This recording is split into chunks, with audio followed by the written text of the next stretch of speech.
ਅਗਲੀਆਂ ਖਬਰਾਂ ਵੱਲ ਚੱਲੀਏ ਤੇ ਜੈਨੇਟ ਯੈਲਨ ਆ ਜੋ ਫਾਰਮਰ ਸਾਬਕਾ ਟ੍ਰੇਜਰ ਸੈਕਟਰੀ ਆ। ਉਹਨਾਂ ਨੇ ਇਹ ਕਿਹਾ ਵੀ ਜਿਹੜੇ ਪ੍ਰੈਜ਼ੀਡੈਂਟ ਡੋਨਲਡ ਟਰੰਪ ਉਹਨਾਂ ਨੇ ਟੈਰਿਫ ਲਾਏ ਆ, ਇਹਦੇ ਨਾਲ ਜੋ ਕੀਮਤਾਂ ਆ ਸਮਾਨ ਦੀਆਂ ਉਹ ਚੜ੍ਹਨਗੀਆਂ ਤੇ ਇਨਫਲੇਸ਼ਨ ਜਿਹੜੀ ਆ 3% ਤੱਕ ਚਲੇ ਜਾਊਗੀ। ਮਨੀ ਮੂਵਰਸ ਸੀਐਨਬੀਸੀ ਦੇ ਨਾਲ ਉਹਨਾਂ ਨੇ ਇੰਟਰਵਿਊ ਦੇ ਦੌਰਾਨ ਦੱਸਿਆ ਹੈਗਾ। ਪ੍ਰੈਜ਼ੀਡੈਂਟ ਬਾਈਡਨ ਉਹਨਾਂ ਦੇ ਟਾਈਮ ਦੇ ਦੌਰਾਨ ਕੈਬਨਿਟ ਸੈਕਟਰੀ ਜੋ ਰਹੇ ਹੈਗੇ ਆ ਜੈਨਟ ਜੈਲਨ, ਤੇ ਕਹਿੰਦੇ ਪਈ ਅਨਸਰਟਨਟੀ ਇਸ ਟਾਈਮ ਬਹੁਤ ਹੈਗੀ ਆ।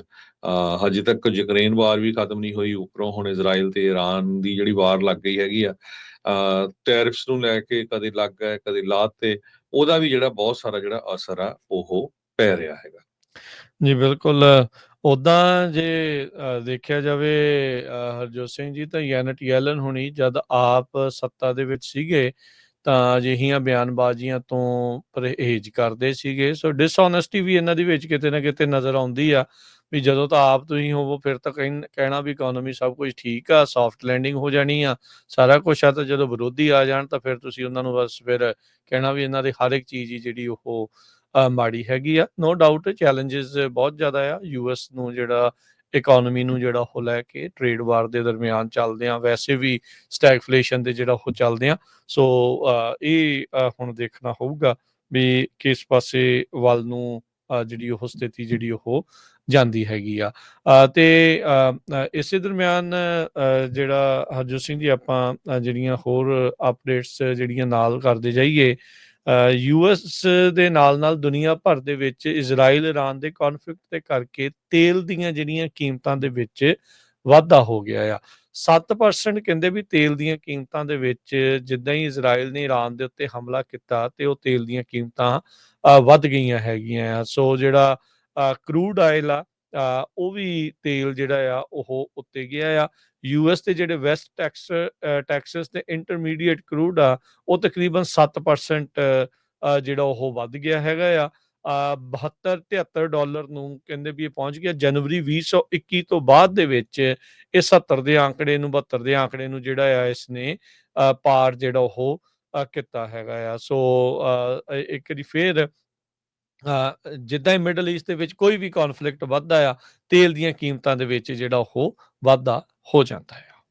ਅਗਲੀਆਂ ਖਬਰਾਂ ਵੱਲ ਚੱਲੀਏ ਤੇ ਜੈਨਟ ਯੈਲਨ ਆ ਜੋ ਫਾਰਮਰ ਸਾਬਕਾ ਟ੍ਰੇਜਰ ਸੈਕਟਰੀ ਆ।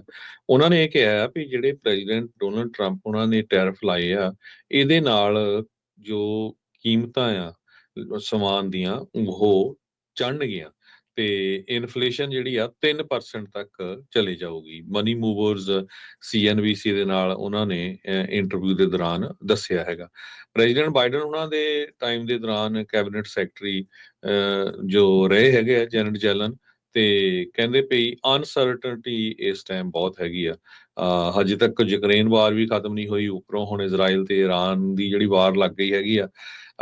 ਟੈਰਿਫਸ ਨੂੰ ਲੈ ਕੇ ਕਦੇ ਲੱਗ ਗਏ ਕਦੇ ਲਾਤ ਤੇ ਉਹਦਾ ਵੀ ਜਿਹੜਾ ਬਹੁਤ ਸਾਰਾ ਜਿਹੜਾ ਅਸਰ ਆ ਉਹ ਪੈ ਰਿਹਾ ਹੈਗਾ।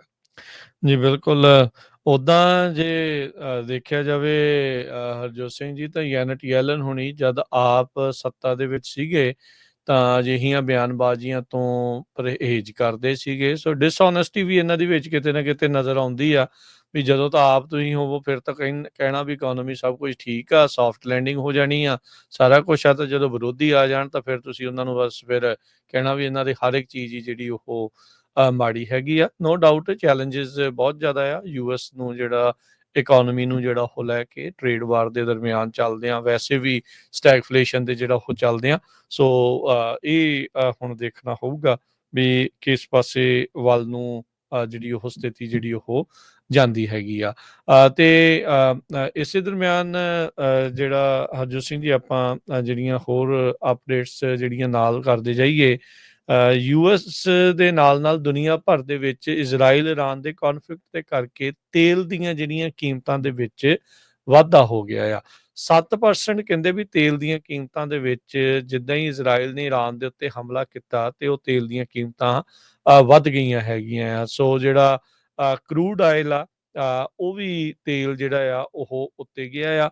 ਯੂਐਸ ਦੇ ਜਿਹੜੇ ਵੈਸਟ ਟੈਕਸਸ ਤੇ ਇੰਟਰਮੀਡੀਏਟ ਕਰੂਡ ਆ, ਉਹ ਤਕਰੀਬਨ 7% ਜਿਹੜਾ ਉਹ ਵੱਧ ਗਿਆ ਹੈਗਾ ਆ।